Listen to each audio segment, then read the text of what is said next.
Greetings, YouTube. So, yes, we have him. Blood season is in full effect, and people are finding Major Bludd at their local Targets. This is not an eBay purchase. This is not a Macari purchase. This is not some weirdness where somebody sent me it randomly or something. I am not that famous. This is a regular boots on the ground, going to Targets, asking people, being polite, and coming up. So let's take a look at this guy. All right, so real quick look at the packaging here. We got Major Sebastian Bludd in all his glory and the artwork on the front. That is an excellent picture. And then we have him unhelmeted, looking grimy and gritty and just a grizzled old mercenary. Got your Cobra Island on the back, which we're probably sick and tired of seeing at this point because Cobra Island doesn't really mean anything good to us just yet. And then his tech specs or file card / stuff. All right, let's take a look at the figure. Okay, so here we have Major Sebastian Bludd, and he is looking very, very good. I'm talking about this is a very, very well done figure. And the funny part is that I'm sitting up here telling you how well done it is, but there's only like 1, 2, 3, 4, maybe 5, counting the head, 6 new sculpted pieces here. So let's just take a look at him aesthetically real quick. So you see we have a excellent head sculpt on Major Bludd. Let me go ahead and remove the helmet so we can see all of it. His face looks great. Like I said, he looks like a grizzled, old, busted down mercenary that is just, trying to make a buck out here, and Cobra pays the best, so that's who he works for. We got the eye covering here, eye patch, but it's more kind of technical. On the box, they have this in red, like his little slit here, but it is not colored here. I'll probably paint that red because I do like it looking red. You got the gnarly haircut, the scars on the face, the age lines, the mustache. This is Major Bludd. Looking at his gear, you got a new sculpted chest and torso piece. And a good thing about this one, well, I was about to say the good thing about this one, he gets a little bit of ab crunch out of that, but there's still not a whole lot. I could see somebody probably cutting out the middle part to get some ab crunch. That would probably work. As far as his clothing, it looks fine and it's the right color, but I'm gonna tell you right now that this is the Cobra Trooper. You can see the lines, you can see the textures, you can see the arm pieces. This is the Cobra Viper in brown plastic, and I'm okay with that. Everybody reuses stuff, so as long as you can do it and the figures not look exactly the same, I'm okay with it. So you got that newly sculpted torso piece. You have this arm, and this arm is completely robotic. And it is not obviously reused. This is brand new. So the arm and the hand, completely cybernetic. And then you got this Mars Industry issue shoulder pauldron. Got the dog tags, got a belt, holster for the gun, and his boots are new. That I will say, or at least I think they're new. Let me put it this way. They're not the Cobra Troopers boots or the infantry. Those are different.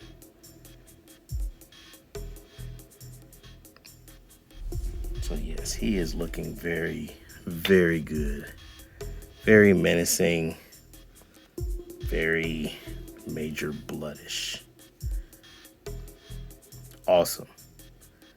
Now, what I will say, as far as getting a hold of this guy, I was one of the people that was worried, and I don't know, this is, I've been able to get all of the Cobra Island figures, but I was still worried I was not going to find him.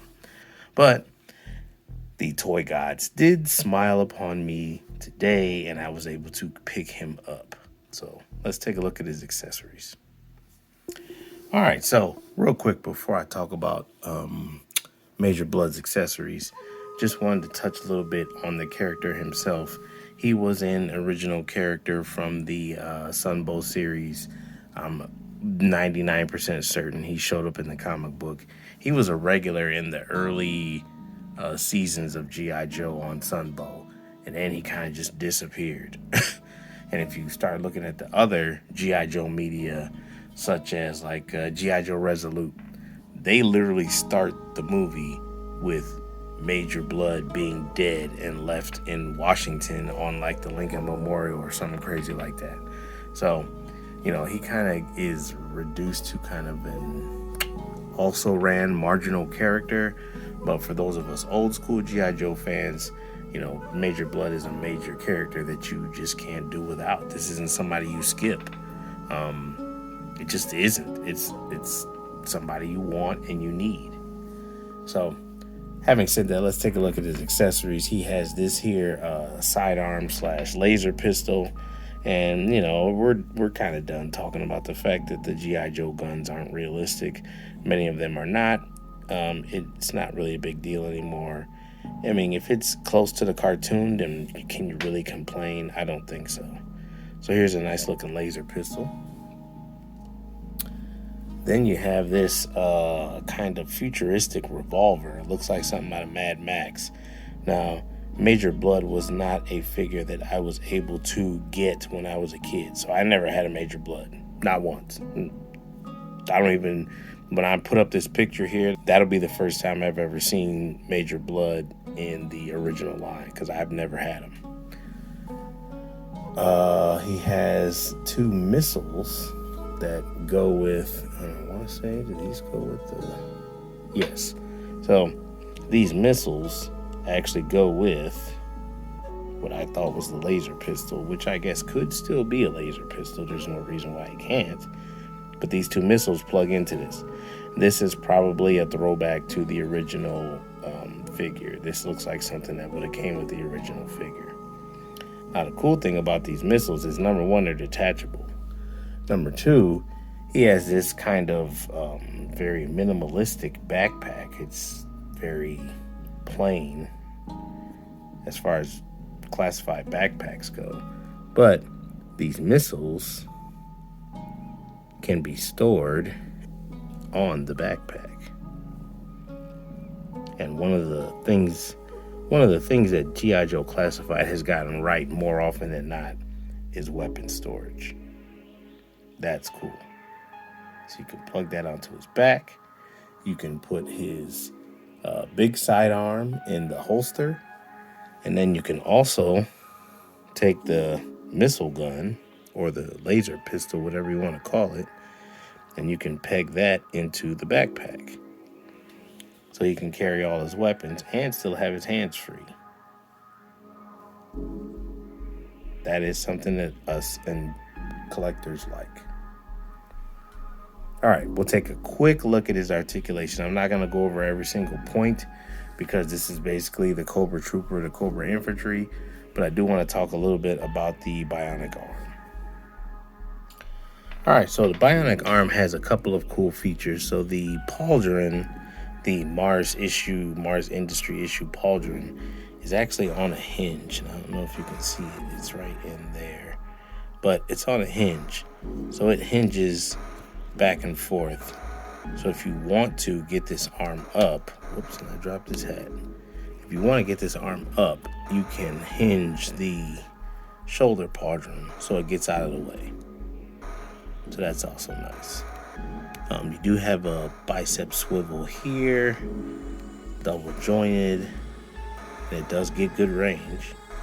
And then you have the hinge at the bionic cyborg hand. And a couple of people have pointed this out as far as the cyborg arm goes. It is longer than his regular arm. Like this thing goes all the way down to past the thigh cut, and the regular arm kind of meets the thigh cut. So there's that. In the original cartoon, this was more of a silver. It wasn't all black. Like I want to say it was like from here down. It was like a big blocky silver thing. I don't know if I like this better or if I like the other one better. It might just be, nostalgia kicking in. But maybe I'll dry brush this with a little bit of silver just to give it the effect of being actual metal. All right, so other than that, his articulation is pretty much standard fare. You got the neck joint here. You have the ball at the top. The other arm is normal. The ab crunch is limited because of the vest. Drop down hips as usual. Double joints at the knee, which are pretty good. And the usual forward-facing pin with the pivot. So his articulation is standard fare. All right, let's look at some size comparisons, and then I'm gonna get y'all out of here. All right, so here we have the Major with a Cobra Island Viper and Firefly. Here he is with the Regal Cobra Commander and a Cobra Infantry. Then we got the Major here with Zartan and Destro, looking very nice. All right, here we got him compared to some of his enemies. We got Duke, and we have Lady J from the G.I. Joe Special Missions team. And then last here, we got a random comparison with the 80th anniversary Captain America and Kang the Conqueror from Marvel Legends. All right, so final thoughts on Major Bludd here. Excellent figure, excellent sculpt, great efficient use of the existing parts. The reuse is good. We got enough new parts that it feels new. All great. This is a great release, excellent figure, a must own if you're a G.I. Joe Classified fan. As far as distribution and stuff goes, he was relatively easy for me to find. Like I went to a bunch of Targets, maybe like 3 or 4 of them. I guess a bunch is 3 or 4, starting on like Wednesday or Thursday of last week. Didn't find anything. I didn't even ask people. I didn't talk to employees. I didn't bug people. I just went and seen if it was on the shelves. If it wasn't, I kept it moving. Once I got to the weekend, I thought, let me go ahead and ask just to see. Maybe it's in the back. A lot of states, a lot of places, a lot of people are getting it. So let me just check. So I walk in Saturday morning around like 8:05 at the nearest Target to me. And lo and behold, they have him. He's not on the shelves. He's in the back. The lady gives him to me, and I'm able to check out with him. So once again, Target and Hasbro not on the same page. As far as Cobra Island goes, Major Bludd is the only Cobra Island figure for this wave of Cobra Island. We went from 3 or 4 figures in a vehicle to 2, and now we got 1. So maybe they're phasing it out. That'd be nice. I'd be on board with that. So check your local Targets. Be polite to the employees. And, good luck. Like, comment, subscribe. Later. Cobra Company, halt! The scanner indicates the fragment we want is inside that large structure there. Legend may call it the Palace of Doom, but I call it a simple military objective.